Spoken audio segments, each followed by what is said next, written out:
Should we pretend that we just like ran back here from our homes? Like, back in the studio. Thanks, guys. Like bed knobs and broomsticks. Like, we're just like zooting back and forth. Let's get bed knobs and broomsticks. That's a throwback. CJ knows child of the 90s. You remember bed knobs and broomsticks? No idea. Oh, okay. Oh my God. In the 90s, I was a grown adult.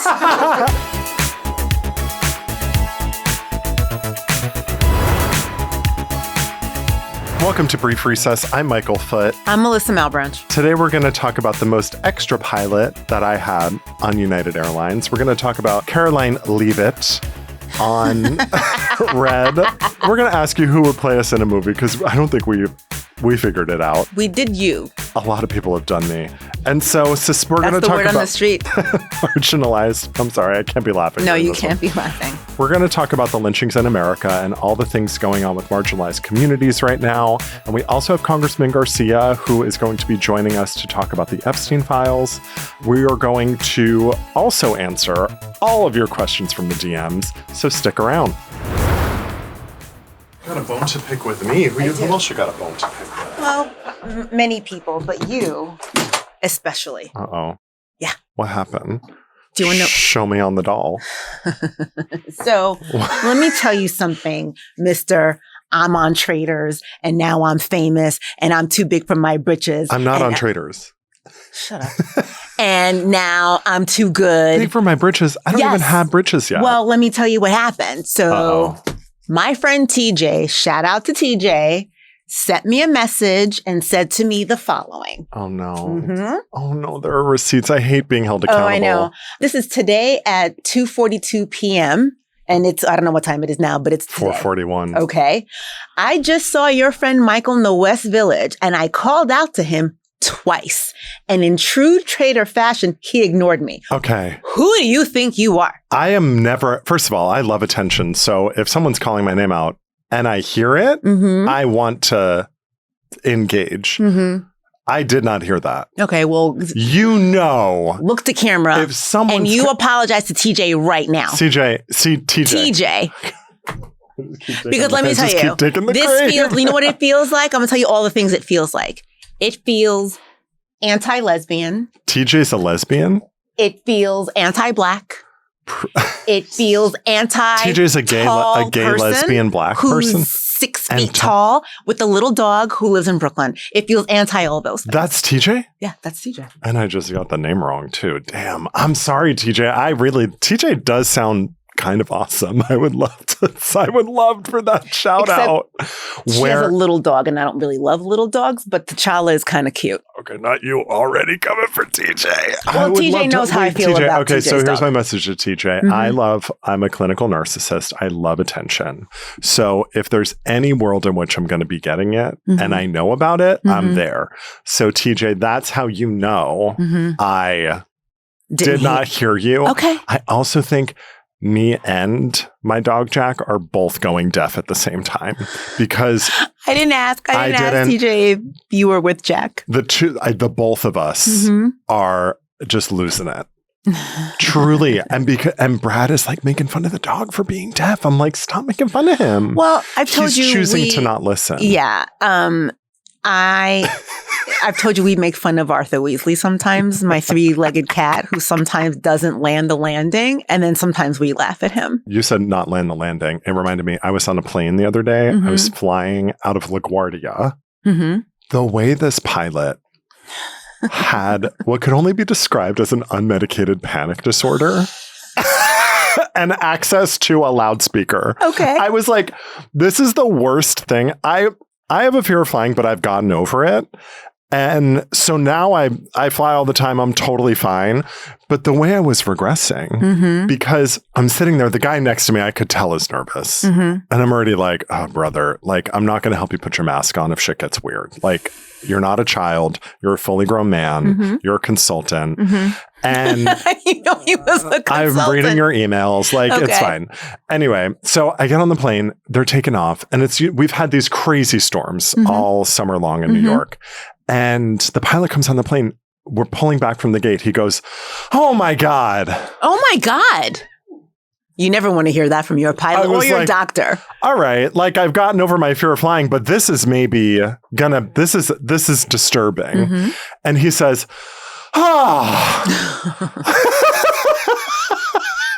I don't believe it. And so the guy next to me is like twitching. And so now he's kind of sucking me into the drama. You know how you have the friend who will kind of like bait you into the bullshit? Yes, you. Continue. I'm like, Mélissa, you won't believe what happened. Oh, wait. My straw's here. I stabbed myself in the eye. Sorry. I cannot save your eye again, Michael. Make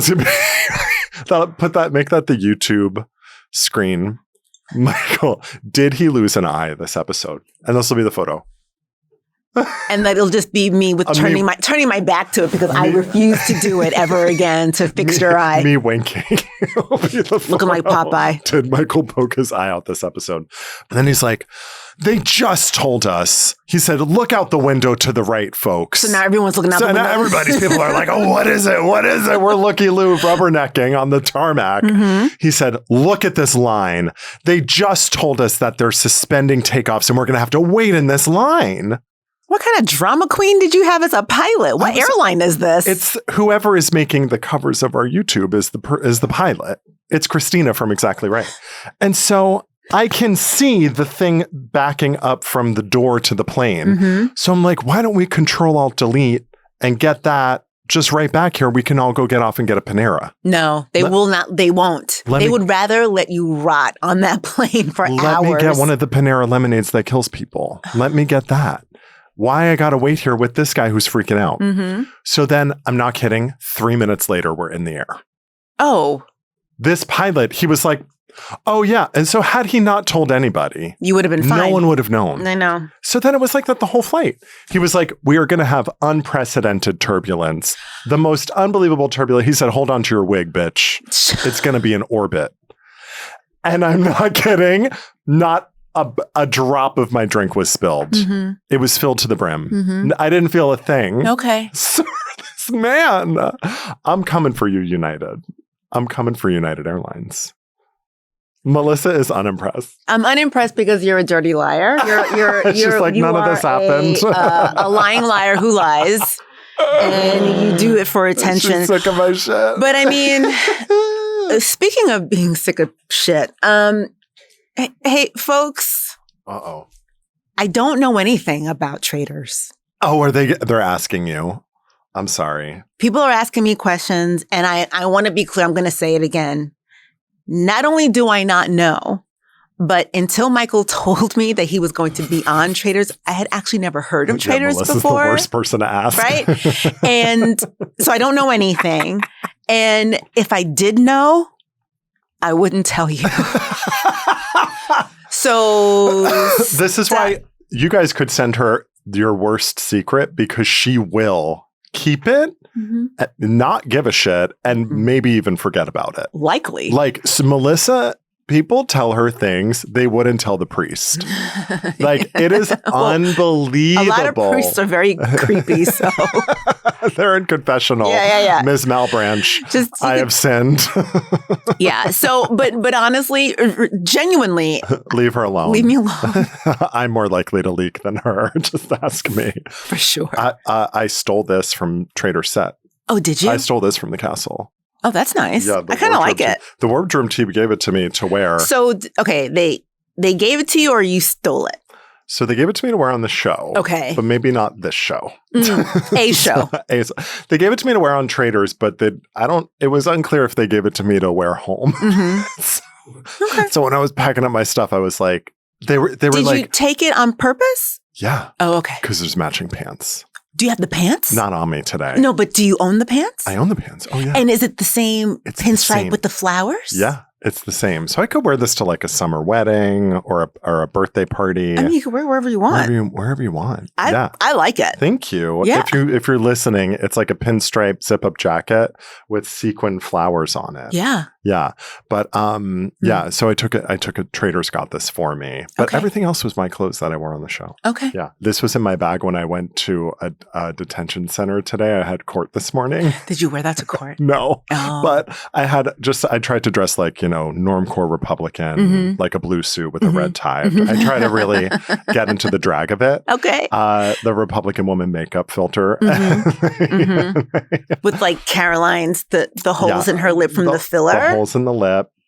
That's right. Maybe that's why she's quitting. Baby. Let's get into a sidebar. They put that bitch on the plane that was due to get shot down. They said, let's load her up, cargo style. They said, you know what, Miss Leavitt, you're going to be first class this trip for no reason. She's like, why am I on the plane alone? Where did everybody go? With the echo? She's like, what is that out the window? Babe, it's Turkey trying to shoot the plane down. Mess. Whatever, and they literally Trump snuck onto the other plane in like the food truck. Right, I know. Like how they sneak Taylor Swift into the festival. They're sneaking her in a bucket and a mop.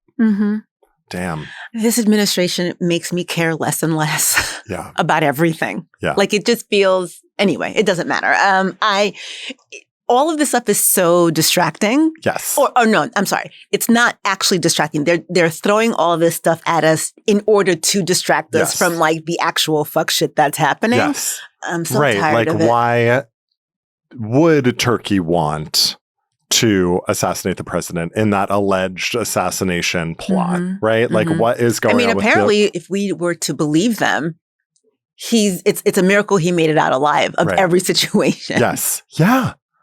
Anyway, comment below if your boss has ever asked you to potentially die for your job. Right. Has your boss ever basically thrown you in front of them as a shield, as a human shield? And then after you survived, they threw a pizza party celebrating, instead of a raise. Right. Okay, so she's out. She's out of here. Whatever. So let's get into algorithm is showing. Actually, is anything coming up on your algorithm lately? Because I've been getting... Traitor stuff? I've been getting the Odyssey. Honey, people still can't see Miss IMAX. I went and saw it. I didn't see it in IMAX. Okay. It was like looking at a movie through a keyhole. Oh, no. I'm like, why is it Anne Hathaway's ear? I can't even see her. She's not even in focus. Our cameras are in focus better than theirs. Well, we have great cameras and lighting. Do. But like, Christopher, our budget's not $250 million.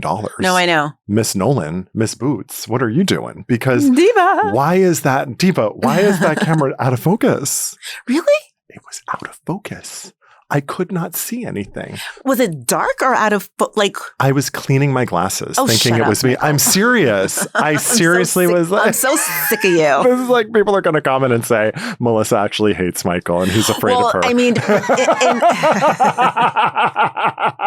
today it's true. It's true today. Today it's true.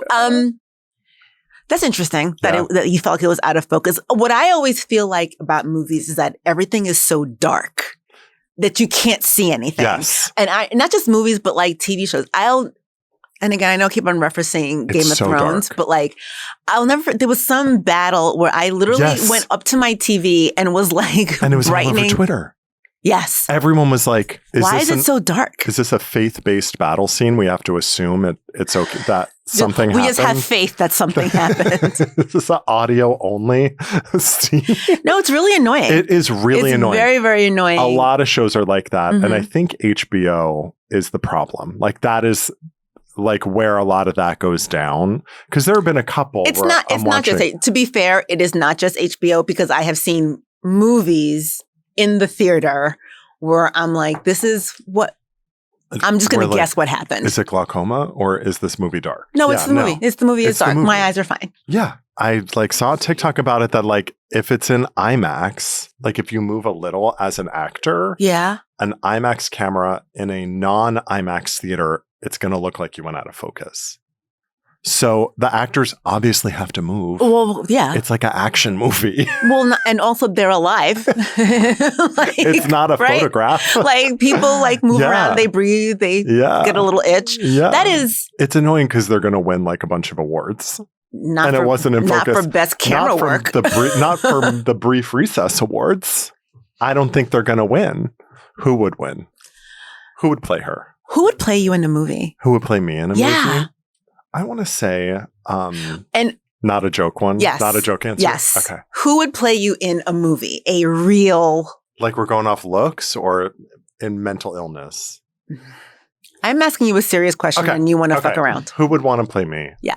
No. Who looks like me? Not Jason, who would want. Jason Statham kind of looks like me. If we put glasses on him, he's bald. Okay. He is bald. And is he tall? I feel like he might be Paquito Mas. No? I think he's short. Yeah, he could be kind of short. You know what? Though? I actually have no idea. I don't know who's but let's just say that it doesn't necessarily matter all that much if they look like you or not, because there's makeup, there's prosthetics, right? Yeah. So if there was going to be a movie about your life, who do you think would play you, living or dead? I'll make it easy for you. Living, like play me well? Yes. No, like legitimately, who would be you? I would want someone like older. I don't like when people are like aged, like they age an actor to look. You'd rather them young them up? I would rather be played by someone like deep in their 40s than a 25-year-old whippersnapper that they're like trying to make look like me. You know what I mean? But would like, you don't want make somebody... Connor Story shave his head. You know? Like, don't do that to that poor man. But would you want somebody who is significantly older than you playing you as a young man?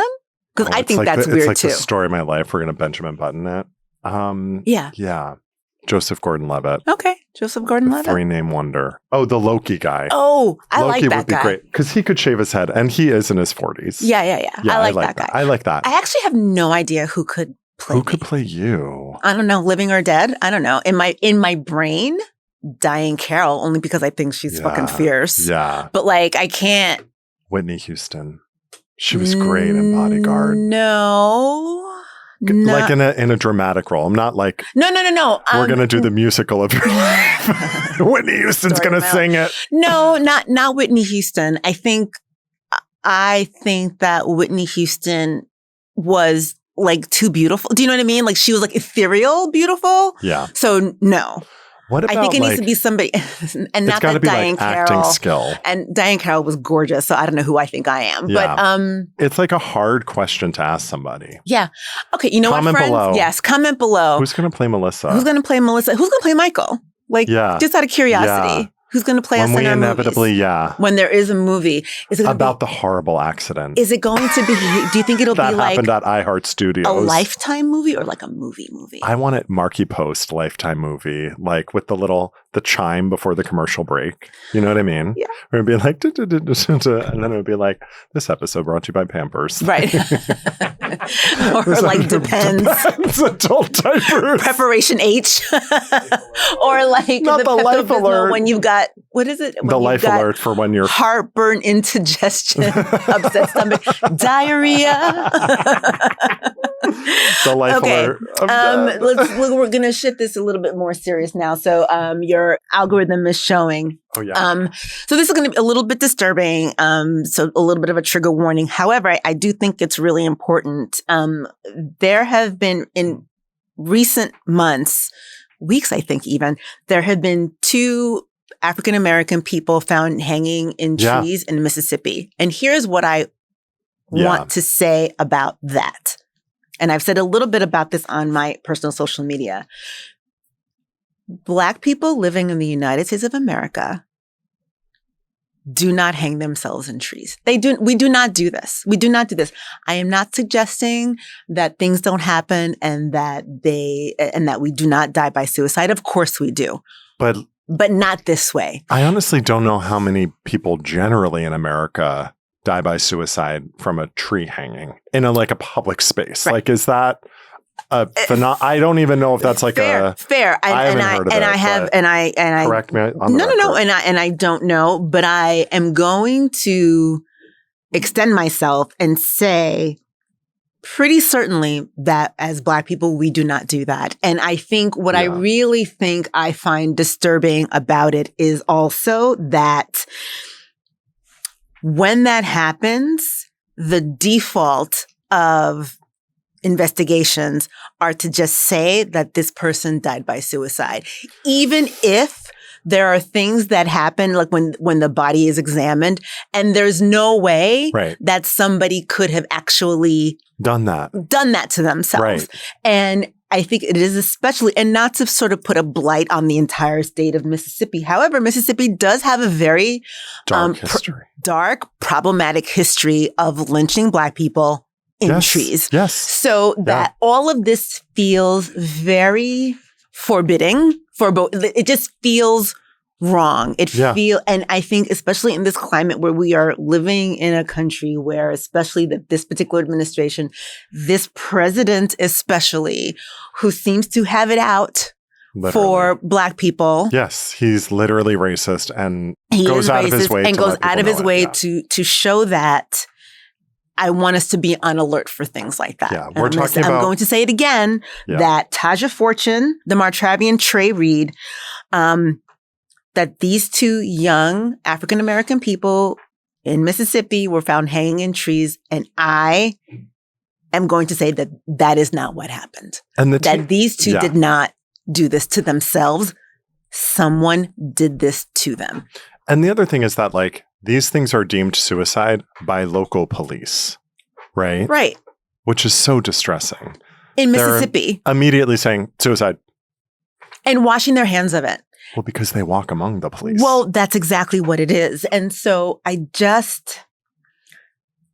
don't think we're hearing enough about cases like that, because I know you guys didn't know about it until I sort of brought it up. I knew about it. Oh, you did? Okay. But like, I think, again, it is, what is it that we are engaging with on social media, right? I get like ultra progressive, but like I'm in an echo chamber, right? But I know a lot of people didn't. So when I was resharing it, a lot of people were like, what? Like, and I think people assume because police wear badges during the day that they don't wear a hood at night. Mm-hmm. And I think that the possibility that there is corruption among a police force that's charged with investigating all deaths, regardless of race, and ensuring that justice is served. Mm-hmm. I mean, we're seeing it with Nolan Wells also, that the way in which these cases are investigated, it is not getting the credit that is due. Nope. The life is not valued as much as. And just generally, when there are crimes like this that are committed against Black people, the justice, if there is ever any justice that is served, is not because the law enforcement in the area has decided to do the right thing. It is because other Black people and allies, the literal public, have caused a fuss. Yep. George Floyd, if people did not make a fuss about George Floyd, what would have happened? Completely agree. And there were so many people before George Floyd who were murdered. 100%. And that's what it is. We are living in a time where everybody has a camera in their pocket. Yep. And if not for that, what would happen? Right. And it's also like the public outcry bringing attention to these issues is what manages to get the attention from the mainstream media eventually. It's almost like the media reacts to the reaction of the public rather than the actual incident, right? Rather than the actual murder. 100%. It's unreal. It really is unreal. And it's really disturbing. And just generally, I worry so much about young people, right? And, it's so interesting to be at an age where you're looking and you're just like, oh, young man, young woman, and I worry about them because I feel like, obviously, I'm sure that there are many people who love these young kids, but I just feel like what we're missing is community. Yep. And as a member of this community, I want to protect these young people. Yeah. That's the feeling that I have. Yeah. And obviously I can't do anything about what is happening to somebody in Mississippi other than call attention to it. Yeah. Right. So that's all that I've got. So I want to do that. It's worrying. It's distressing. It makes me very angry. And I feel like I want us to be able to call attention to it so that these things don't just disappear. And it's also like, when we call attention to it, let's say that someone is held accountable, if that's possible. We keep coming back to this question of like, that's not justice, right? No. Justice is that person not dying. Justice is this didn't happen, right? Yes. I mean, I don't know that that's justice or sort of the way that we would like to imagine that our society should operate, right? Like, people should not be getting murdered in the street. That should not be happening. Right. Leadership has to be held accountable in any organization, whether it's the federal government or a company or a nonprofit or whatever, right? And the worst actor in any organization is always the one that sets the tone for culture and always sets the tone for behavior. It's always the worst behavior of the leader that infects an institution, whether it's a nonprofit, a company, or the federal government. So Trump was not in Mississippi. He did not lynch this woman. Nope. But he set the tone for the way races are treated in America. I think what he has done is, and this is not new, a lot of people have said this, is that he, instead of making America great again, he made it safe to be racist. Yes, literally. Again, right? Yes. Yeah. Because he is the sort of the great racist in chief. Literally. Right? The first term he was saying the quiet part, he was saying it quietly. It was a dog whistle. Now it's out loud. Now it's just out loud. Chest. And so these people feel safe. Yeah. They feel like they will be protected. And so, and I know you and I have talked about this before, but when it comes to who's taking care of us, right? So like the members of the LGBTQ community have to protect themselves. Yeah. Members of the Black community have to protect, because the people that should be protecting us are not. Yes. And not only are they not protecting us, it seems as though they're going out of their way to remove us, to quiet us. That's what it feels like. That's what it feels like. And so, again, when something happens to a trans person. Right. I was just going to talk about trans people. Right. When something happens to a trans person, because it feels like trans folks are under attack, it feels that the communities that we belong to need to put those names up front so that everybody hears about it, right? So when there is somebody like Trey Reed or when there is somebody like Taja Fortune, it is up to us to bring that to the front. And I'm at this point where it's like these white gay influencers that are all over Instagram. I don't fucking care about your photo on Fire Island in a swimsuit. If you are not also like, I just like that shit pisses me off so much. It's like, you're a New Yorker. You live in Hell's Kitchen. You're a gorgeous white gay man who like is enjoying his life out and proud. And you have like a big following. You also need to call out the most vulnerable members of your community. Like there are like white gay men, especially if they're hot, have so much. I'm serious. Like, no, I know you privilege are, and I get it. I get it. They're like posting on the shit of just like, I'm like off to Ibiza, and it's like, yeah, that's great. I haven't seen a single post from you, and you've got 200,000 followers, and you haven't said anything about trans rights or about people who are getting murdered because they're not like non-binary, or you're just not calling attention to any of the things in your own community. Yeah. And you have all this power, agency, and privilege. Like that shit drives me fucking crazy. I'm like, and you're saying that you're part of, a group that is other, but you won't speak up for the people in your own community that don't enjoy those same privileges you do. What do you think that's about? If you, I mean, and we don't know, right? We don't know what people are thinking. We don't know what people are thinking, but I think it's about pulling up the ladder behind you. I think it's about, I see this happen in a lot of different communities. Someone gets a seat at the table. It's the Latinos who voted for Trump. It is the literal like Latinos for Trump community, which the leader of that group got deported, by the way. Right. Yeah. I know. And so it happens in so many communities, whether it's communities of color or the gay community, that this I got a seat at the table and there was only one seat. And I don't want to share. And I don't want to try and make room and scooch over. You know what I mean? I do know what you mean. And it's like, I don't know the psychology behind it. Yeah. My grandfather used to always say, with privilege comes responsibility. Yeah. And I think that for people who I think, have felt othered in the past, they are afraid to feel that way again. They want to get away from that feeling. And they want to get away from that feeling so bad that they push down on anybody else. And I'm not, and again, I don't know the psychology behind that either. And I'm not necessarily trying to find an excuse, but I'm always wanting to know, why is somebody like this? Why is somebody doing this? And maybe that's why. I think some people might feel like they are not qualified to make a statement like that because they don't know enough. Yeah. And I think that they are not giving people the benefit of the doubt, because you can say, you know what, I don't know a whole lot about this. Yeah. But here's a story that I heard. I have it on good authority that it is a real story. Right.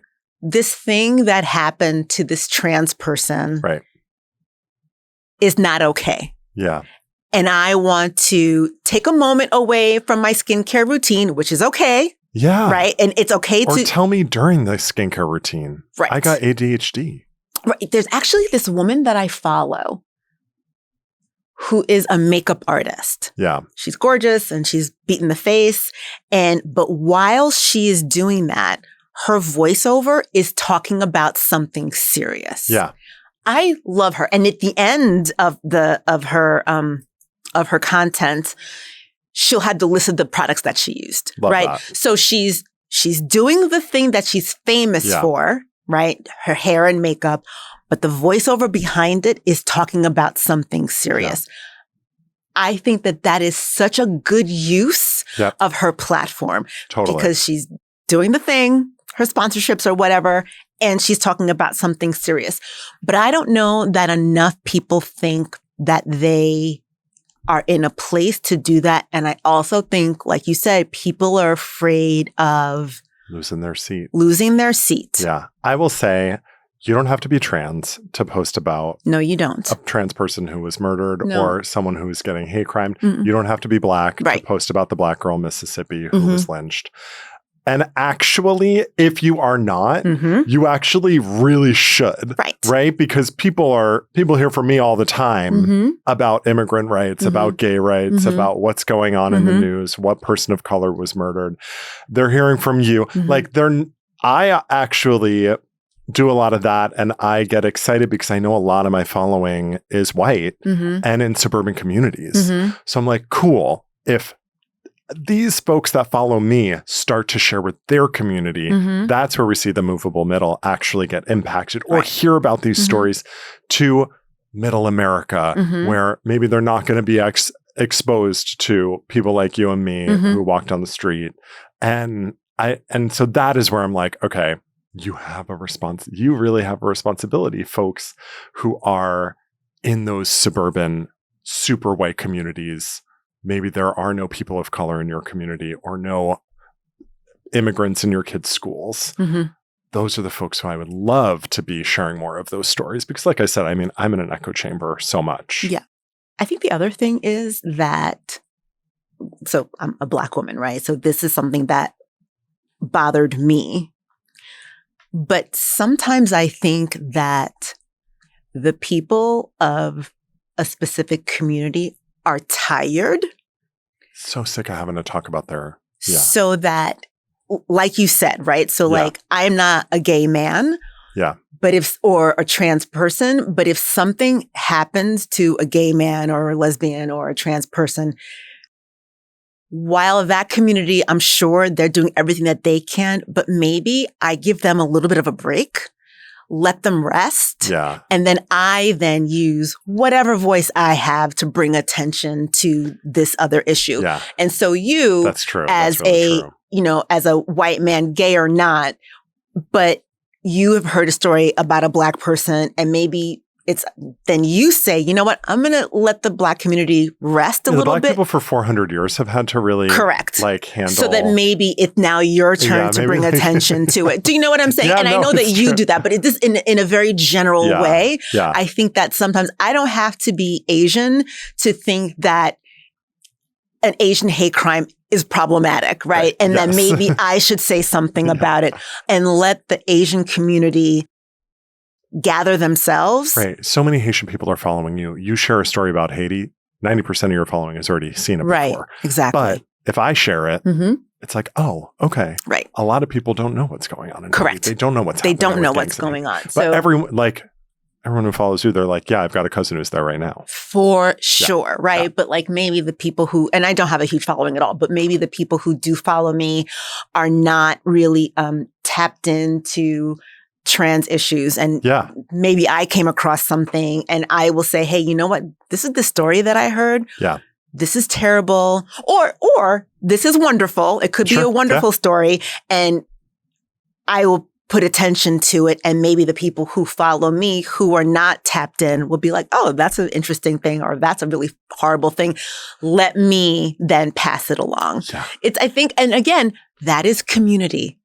Right? Yes, exactly. That is community. And that's you don't have to have a huge following to have that community. No, you don't. You don't. You can have 90 followers. Correct. And, those 90 people that you know, maybe somebody else, they pass it on. That's great. And some information happens. Yeah. Let's get into a deep dive. We have a guest. We do. We're talking to Congressman Garcia. We haven't talked to him in a long time. Right. He came, fan of the pod, came on the show months ago. Very early days. Very early on. Almost a year ago. Uh-huh. And he's back. We're going to talk to him. So you may notice when we go into deep dive, we're going to look a little different. A little bit. And the setting will be different. And you'll notice. The outfits will be different. When it's 40 miles of rough highway, the lighting in my home, I'm not saying Mélissa will look better. And my home too. Okay. It's not studio lighting. It is not. So buckle up. This is a great time to switch to audio, actually. We won't have the studio lighting, the Vaseline over the lens in our home studios. So be forgiving, be kind. Yes. And we will be right back with Congressman Garcia. Yep. Welcome back to Brief Recess. This is Under Oath, where we take a deep dive into a hot topic that is all over your feed, that is in the headlines this week. Right now, we are pleased to share that we are joined by Congressman Robert Garcia, who represents California's 42nd District, covering Long Beach and southern Los Angeles. He was born in Lima, Peru, and he's the first openly gay immigrant in Congress. He's the former mayor of Long Beach, and he serves as the ranking member of the House Oversight Committee, currently reviewing and investigating the Epstein files. Please join me in welcoming Congressman Robert Garcia. Welcome. Yeah, happy to be back. Thank you. It's good to see you. Me too. So we thought it'd be great to have you on the show because Todd Blanche is now the Attorney General. And I know that you have been intimately involved in everything that's happening with the Epstein files and the investigation therein as Oversight Committee leader. What do you believe Todd Blanche knows that Congress still needs to get out of him in regards to the Epstein files? Well, I think first, a couple of things are important. People need to recognize that only half of the Epstein files have been released. There's about 3 million documents have not been released. So imagine an investigation where half the evidence has not been released to the public. And we honestly believe that some of the more incriminating information, interagency communication, possibly, obviously, conversations with the president and or others. A lot of that exists in this batch of files that hasn't been released to the public. Mm-hmm. In addition to that, we know from Pam Bondi, the former AG, that Todd Blanche basically directed this whole operation at the White House. I mean, this whole White House cover-up has been really a Todd Blanche creation. And we know from reporting that he was there with Susie Wiles, with J.D. Vance, with Marco Rubio, with a bunch of other folks as well. So you did actually question Pam Bondi, and she shifted responsibility very clearly for the Epstein files to Todd Blanche. So what did she tell you that made you think, Blanche is now the person Congress most needs to hear from, right? When you were talking to Pam Bondi about this.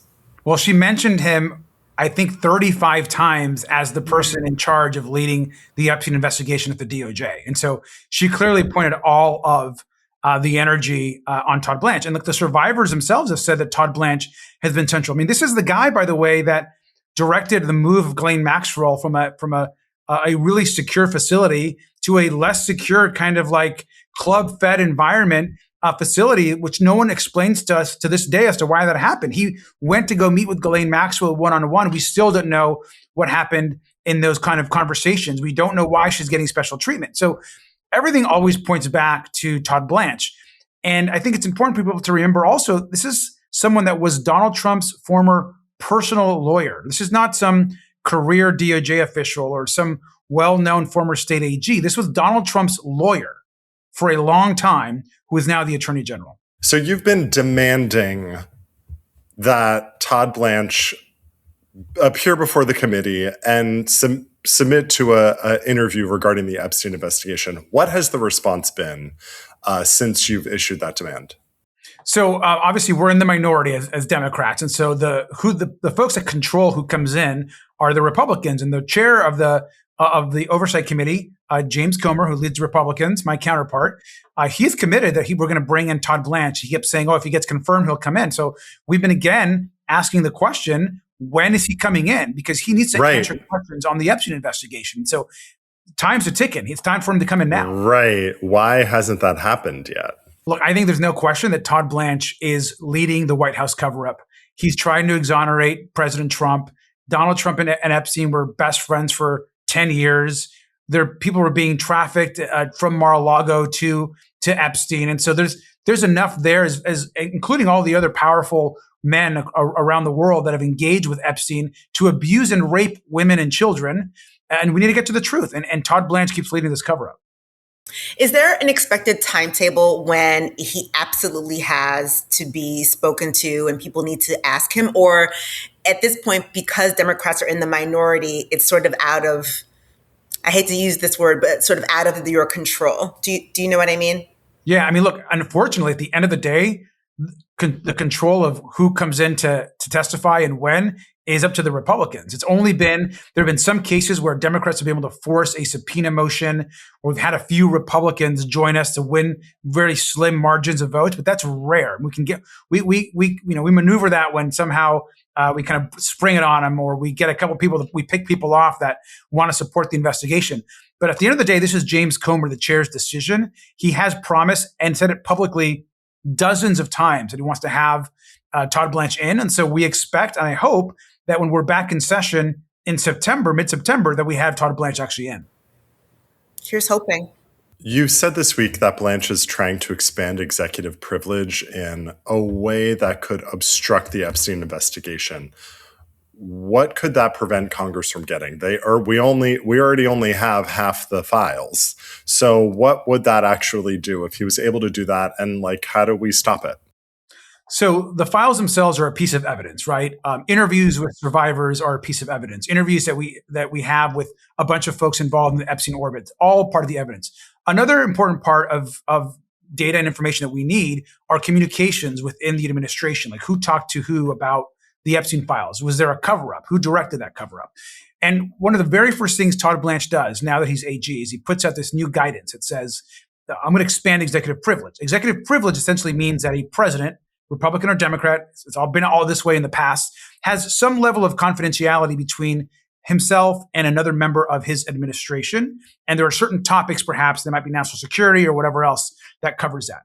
What he has now said is that executive privilege actually is so broad that it's the president and anyone else outside the administration that they may view as a key advisor. And so what that really means now is that Donald Trump can be having conversations or directing things with people outside of government, and they're still considering that executive privilege. That's illegal. We think it's unconstitutional. It's not going to hold up in court, but it's an example of what Todd Blanche is trying to do to protect Donald Trump. And it allows now for Donald Trump on any issue around Epstein or anyone else for that matter in the administration to somehow claim that they can't release that information because it's executive privilege. And it's retroactive, by the way. So it's things that Donald Trump could have talked about when he served as president in the last couple of years. Millions of Epstein-related files are still being withheld. We only have half the files. The victims have seen no justice. Ghislaine Maxwell meets with Todd Blanche and gets a cushy prison upgrade.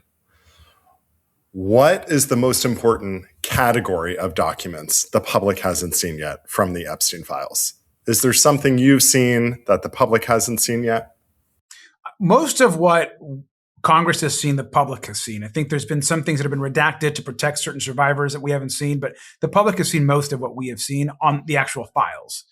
What we still don't have is, we believe, is a lot of communication between administration officials, government officials, and the president, and or different things that they view as executive privilege. I mean, anything to do with the president of the United States, they have this blanket executive privilege strategy, which we don't think actually aligns with the law. And so there's a lot of Donald Trump information and files that we believe still exist with the DOJ that we have not seen. And that is incredibly problematic.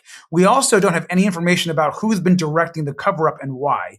Why from day one were they saying that they were going to release the files but then didn't? Why did they call it a hoax? Why did they say there was nothing else to be released? Why did they dox some of the survivors? All that information has also not been released to us. And so that's we're not going to stop until we get all the files released and until there's justice. And we don't care who's implicated, whether the Republicans or Democrats or independents. We could care less your party, how much money or wealth you have. But if you actually abused, trafficked, raped children or women, you should be held accountable. And the fact that there has been no accountability for so many of these men is why we're in this fight. We've got to get justice for the survivors. We do. Agreed. Thank you so much, Congressman, for joining us. I appreciate you and all the work that you're doing. I look forward to where this investigation is headed. It's so important. So thank you. Thank you so much. We really appreciate it. Thank you. Welcome back to Brief Recess. Wow, that was such a great conversation with the Congressman Garcia. It was really interesting, always. When he was talking about skydiving, he was talking about his first time bungee jumping. Mm-hmm. That was incredible. I had some serious critiques about Odyssey. He said it wasn't focusing that my eyes are going. Well, that I believe. But he took issue with the plot. Should we pretend that we just ran back here from our homes? Back in the studio. Thanks, guys. Like Bedknobs and Broomsticks. We're just zooting back and forth. Let's get Bedknobs. That's a throwback. CJ knows child of the 90s. You remember Bedknobs and Broomsticks? No idea. Oh, okay. Oh my God. In the 90s, I was a grown adult. I wasn't watching children's movies. I was out making terrible life choices. No, when was Bedknobs and Broomsticks? It was the 80s. It was OG CGI. I didn't even know what that is. It was back in the day when CGI was a guy just with a marker on the camera. It was a bunch of white kids travel on a bed that flies everywhere. Never in my life. You've never even heard of this? Never in my life. Who is she? Who would play her? She looks like the Sound of Music lady, but it's Angela Lansbury. Angela Lansbury. Oh. That's right. Yeah. Okay. And it was you'd touch the bed and it would fly away. It was so insane. And they would fly to a magical land. Angela Lansbury, rest in peace. R.I.P. Mrs. Teapot. She invented the term, her movie Gaslight is where the term gaslighting comes from. Yeah. Mm-hmm. Sorry, not to mansplain. No. I didn't always know, but I happen to know. Sorry to mansplain, guys. Everyone's we know in the comments. Okay, welcome back to, what's the show? Brief Recess. We're going to read all the wicked and wild freaky deaky things you send in and only one thing about traitors. Friends, what do I always say? While Michael is a lawyer, I hate you. This is so stupid. Yeah, I'm ready to go. Sorry. Friends, what do I always say? While Michael is a lawyer, he's not your lawyer, so get your own. All right. Well, apparently people are very invested in the fact that Michael is in Traitors. So here's the thing, is that we understand that for everybody out there who cares about this sort of thing. Not Mélissa. It's news to you, right? Melissa's my emergency contact. But as his emergency contact, I already knew all about this. So it just feels like chatter. And like I said, people keep on asking me questions and she's sick of it.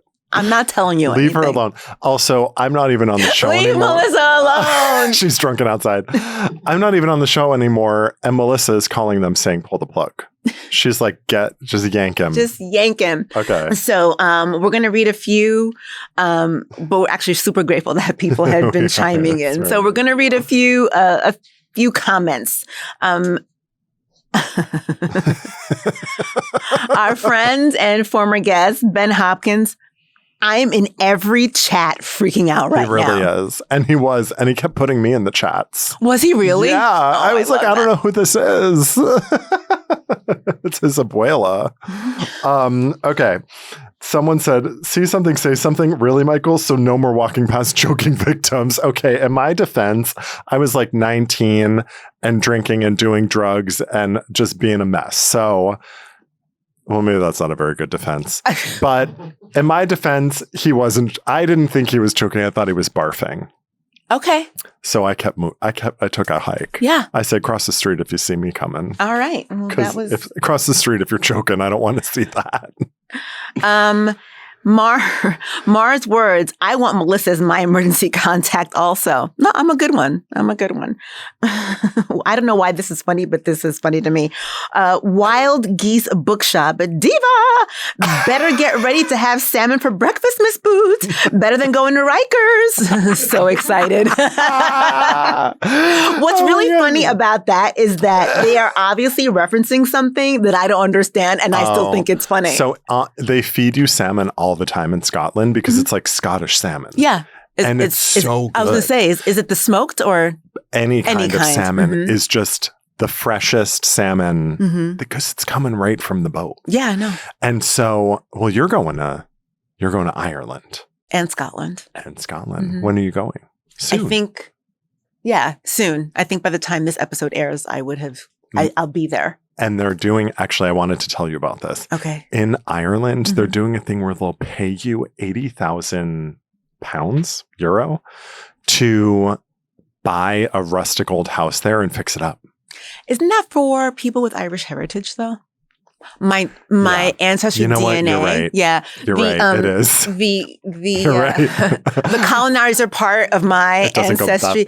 It goes to France, which we expected, but it's not Ireland. Although there was like 2%. It's the big numbers don't really do it because you kind of figure them out. And then it's like one little surprise. But there was like a surprise, and I want to say it was like Japan. Who's that guy? She said it was interesting. I was just like, you listened to the Gwen Stefani Harajuku album once, and your 23andMe came back 2% Japanese. This shit is bananas. Anyway. Okay. Wait, the wild unicorn is really annoyed. They say, so most of them are social media influencers? Dumb. I like the UK version where they are actually everyday people. Okay. Like, I'm not an everyday person. Are you or are you not an everyday person? I think I am. I have to Melissa's looking at me like I'm not. Melissa's not looking at you like that. I'm looking at you to see. I think because the hole that you're digging for yourself, and I want to see how deep you'll dig it before you step in. I'm normal. Okay. I'm a normal New Yorker. Yes. I go to work every day.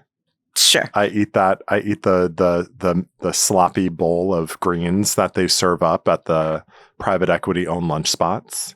Kava bowl's good. I like a kava bowl. But anyway, I'll make my own salad. Thanks very much. I'll get my greens from the farmer's market. What? Green sauce. Oh, what about it? Okay, so I'm marinating chicken breasts. I did like a couple of spoonfuls. Is that normal amount? Yeah. Okay. Is there a lot of salt in it, or should I be salting the chicken? There is salt in it. Okay. But I always feel like chicken is like one of those things that kind of... Chicken's like a deep breath. A chicken breast, it's like eating a deep breath. It is. So, if I'm having chicken, it's got to have a lot of rice with it, with sauce on that, and a salad, and dessert. And dessert? Well, when you're eating dessert at home, right? Yeah. How soon after dinner are you eating dessert? Immediately. What? If there is a salty, savory flavor in my mouth, I want it gone. Okay, well, you just lost me an argument with Andre because Andre will immediately finish eating dinner and right away. Yes. I don't want to have like garlic in my mouth or whatever the dinner taste was lingering. So immediately vibing, hanging out. Full? I want to eat like a peach, a banana, like some sort of fruit, immediately berries. After dinner. Yeah. You have had the chicken, the rice, the vegetables. And then I go right to dessert. Okay. And then I'm done. And then it's like, it's over. Like there's no bedtime snack. Like I stop eating at like 8. And then that's like I think having dinner and then immediately having... Who do you agree with? Comment below. I mean, I don't care. Fight me. No. I mean, if you could fight somebody, Those I don't give a slow shit. eaters? What do you mean? Just taking 4 hours to get doing a cheese course? What is this? No. I just don't understand why if you have finished eating dinner at 5:30, that at 5:31 you're already eating a piece of chocolate. I don't get my running shoes on and go, but like I do, it is... Within 15 minutes? Yeah. Oh, that's no. Wait, what about you? What do you do? You want to vibe. You want to hang out. I wait. She's lounging. I usually, if I want something sweet after dinner, and I usually do, I'm not saying that that's the problem. It's like I have dinner and now I'm sitting on the couch and we're watching TV and now You're like, oh, I could go for I'm going to go have whatever. Yeah. No. Oh my God. No, I'm like, let's go. All right. Let's roll. You should have married Andre then, because that's what that dude is doing. Listen. And he does that? He gets that? Yeah. He can call me because I'm right there with him. It's weird. It's so weird. It's so weird. So I'm going to read 2 things that people have said that I appreciate, that I did not realize that I was doing that, but now I have realized it. So I think this person is Helene, H6307. And they say, I absolutely adore you two endlessly. Well, thank you. Just the amount of like that were put between every other 2 words drove me insane. You are both too intellectual for such a massive overuse of a filler word. Helene, you are right. What's the handle? Helene, H-E-L-E-E-N. Okay, I thought it was my dad because he tells me that all the time. Oh, does he? Oh my God. My dad calls me all the time and says, you have to stop saying like. Mm-hmm. I'm sorry. I grew up on the Paris Hilton TV show. I grew up on the Paris Hilton and the Nicole Richie. Yeah, but I didn't. And I do it too. Everyone I know does it. And Helene, you are correct. I know. And I think that those of us who do that don't even realize that we're doing it. And Helene, if you're worried about us, worry about the Gen Z. Because they're saying skibbity toilet. They're saying Sky Rizzy. What is it? What's that 6'7"? 6'7". I still don't understand what that is. I don't want to know. Is it a gang thing? I won't go near. I don't care what the street names are. The intersection is death. Oh, this is funny. I didn't see this. This is cute. I love when something is good about me. Am I alone in that? No, I love that.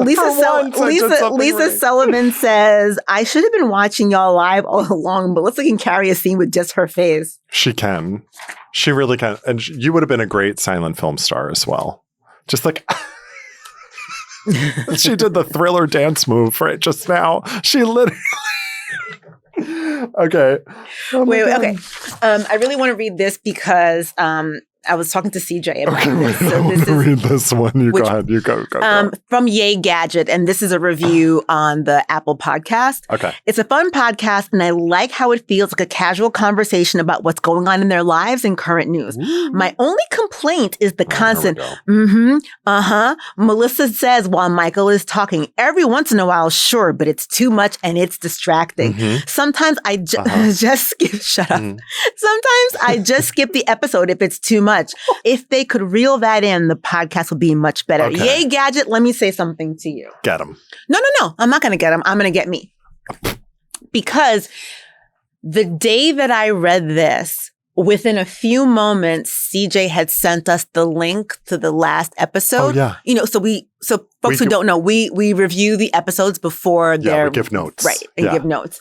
And I read your comment, and I'm listening to myself, and a million times. Yeah. And now it's in my head. Similarly to the like, I do not realize that I am doing that. And here's why I think, I don't have an excuse for the like, but the is because I want Michael or whoever it is to know that I am listening. And so I am trying to let them know, I think, that I am engaged into what they're saying. But I can appreciate how annoying that is to listen to because I heard it, and it annoyed me. So now you do it less. I'm going to try. And I think that's great. Yeah. You took the feedback. I did take the feedback. CJ has like a little like plug. Mm-hmm. And he just unplugs my mic when Melissa's talking. Because he's like, shut this fucking guy up. And then he just goes, and then when it seems like I'm going to talk, he plugs it back in. You have to react somewhat to what, now Melissa's not saying anything. Oh, man. Next week, it's a cardboard cutout. All right. Let's do one more. Okay. Heather Labar Bartholomew wrote in and said, your podcast's the best. It's so good on road trips. My boomer husband asks if we can listen to it on road trips. He listens to one local college sports podcast, so trust and believe this is high praise. Oh my God. Speaking of my boomer husband, I'm listening to the episode where you discussed the woman who had foot shortening surgery and you were concerned that a smaller foot would not support a tall body. That does sound like something that we were concerned about. And I still am. Melissa's not responding at all to anything I'm saying. I'm so mad right now. Doing a one-man show. We're going to have to dub her. Move your mouth and we're going to put words in it. We're going to, dub her. And make sure it's a compliment about me. Heather says, my husband's 6'3" and has a size 9 foot.